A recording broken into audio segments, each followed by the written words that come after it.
Јас со мене, како и секогаш, имам мојот колега Дејан Андоновиќ. Дејан, добро утро. Добро утро. Да го честитам ја празникот на жената, првин тебе, па и на нашите гледачки. Ти благодарам.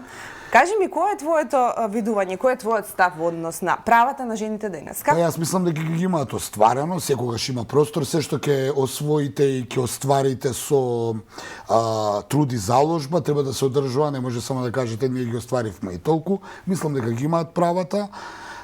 И јас имам едно гледање на работи дека не треба да ги делиме на мажи и жени, него да ги делиме на луѓе, пак во контекст на насловот дека жените се само украс во собранието и дека не сме имале жена премиер, мојата критика, може нема да се свија, и Ангела Меркел беше жена, и Маргарет Тачер беше жена, па ако кај нас некоја политичарка успее да има капацитет да биде премиер, зошто да не?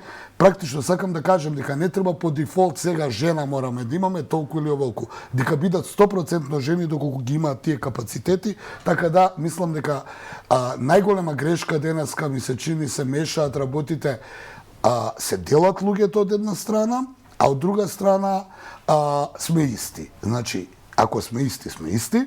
Значи, способноста, има многу способни жени, има многу неспособни мажи. Не треба да ги делиме така, но исто така празников треба, јас сакам да го искористам жените да останат жени, бидејќи жените се столб и на семејство, столб и на крајот на криштата се велело секогаш за да успешен маж секогаш мора да стои успешна жена. Па и пред него. Успешна жена значи дека пред него, дефинитивно. Така да, генерално мислам дека се остварени, дека има уште многу да се работи, но дај да останеме луѓе да не се делиме на мажи и жени. Да. И биолошки сме различни, меѓутоа сме луѓе. Сме луѓе не треба да во медицината не ги делиме луѓето на луѓе и жени, туку ги делиме на мажи и жени, а ние сме сите луѓе. Значи ќе потсетам повторно, жените и во светот успеа многу, има големи жени политичарки, големи жени хирурзи, големи жени, не знам, новинарки, све има големо.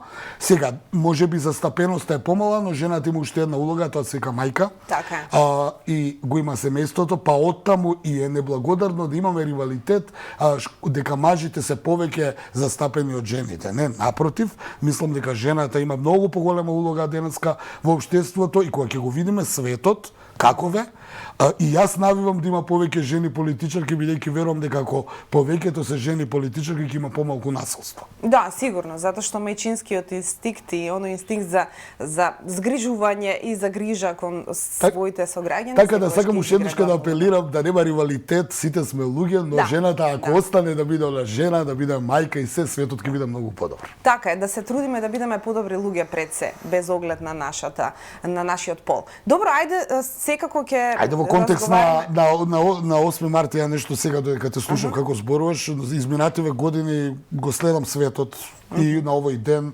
првите вести се денеска во Париз закажан протестен марш на жените за права. Денеска во Берлин, денеска вамо, но за жал тикерите од утринава 8 март, како и да не го споменуваат, има протести но во Грузија, има насилства но во Украина, има некаков земјотрес во Русија, некако како светот воопште веќе да не е толку посветен на овој ден денеска, барем не од утринава, нема најави, туку наместо да има протестен марш во Париз и во Берлин и во Лондон, има жестоки протести во Грузија, во Тбилиси, што би го издвел како почеток на овој, би рекол, утрински печат светски, а се однесува на Грузија, поранешна Советска република, каде државата сака да влезе во НАТО и во Европска унија, и изминативе години имаше дури и руска воена интервенција 2008 година, кога тогашниот претседател прогласи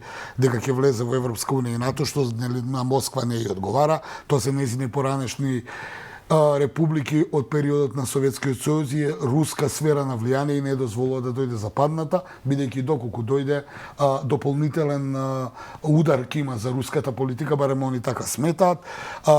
Таму е поставена, да кажеме, некаква проруска влада, која донесе еден контраверзен закон за за прозападните политичари во Грузија и во светот го сметат како ограничување на правата и слободите на информирање. Се работи за тоа сите невладини организации и здруженија кои се финансираат над 20% од Запад, односно од странство, да бидат прогласени како странски агенти на влијание, што е обид на проруската влада во Москва да ги стави под контрола тие некои невладини организации и шарени револуции, бидејќи Москва стравува дека покрај војната во Украина сега Западот и прозападната опозиција се обидува да отвори нов фронт. Првим беше Молдавија и Белорусија, сега е Грузија и сето тоа е во контекст на тоа голема, да кажеме, конфронтација помеѓу Истокот и Западот.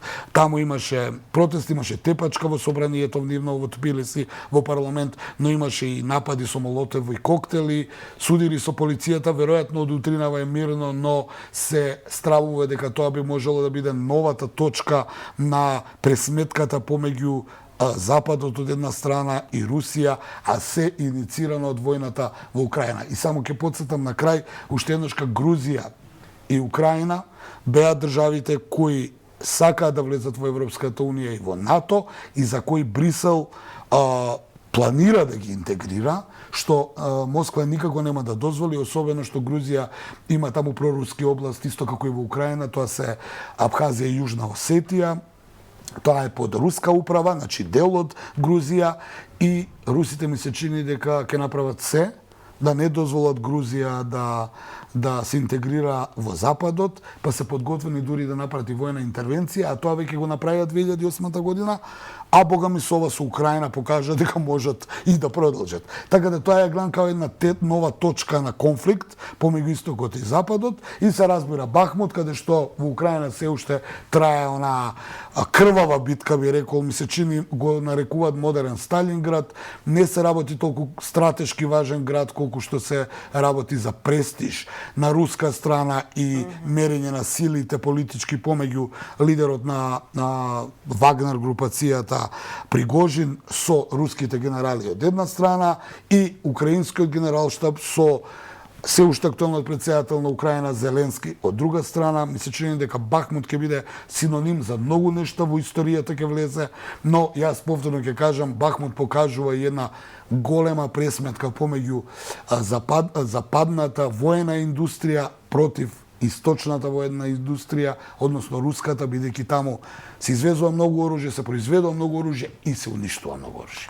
Така. Ако немаме да издвоиме уште некоја важна вест да ја потенцираме, јас би ти се заблагодарила. Па има многу важни вести, но сите се вртат околу Украина. Морам само да ја кажем и она нели малку критички настроен сум, барам имам право како новинар да го кажеме, тоа е на улогата на Обединените нации, кои нигде ги нема уцелија во овој процес од година дена, не се обидува да направат ни посреднички тим за преговори, да се смират малку страстите. Сепак се Обединените нации би требало неутрално да пристапат, но генералниот секретар на Обединетите нации Антонио Гутереш дојде во Киев, утринава прв пат доаѓа во Киев, и јас таман помислив дека можеби ќе поразговара со Зеленски и ќе се обиде, ајде вие направете отстапки, па ќе одам у Москва да ги замолам и оние направат отстапки. Многу жртви има, многу разорнување има.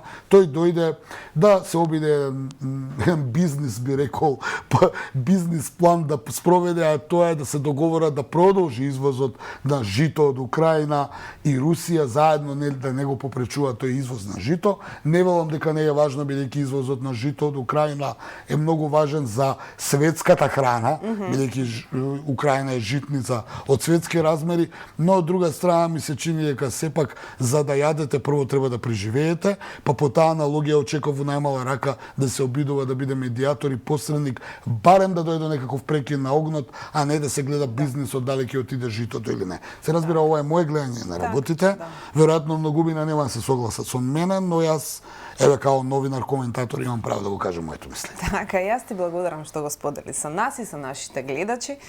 Се разбира, со нетрпение го очекувам твоите следни видувања. Да се надеваме дека нема да информираме во иднина за овакви, да кажеме, негативни настани, туку да даваме некои своје видување за некои позитивни настани, па конечно денот на жената и она видување што го кажавме во почеток, ми се чини дека е за позитивна работа и за добро на сите нас, бидејќи на сите нас мажи ни требаат жени.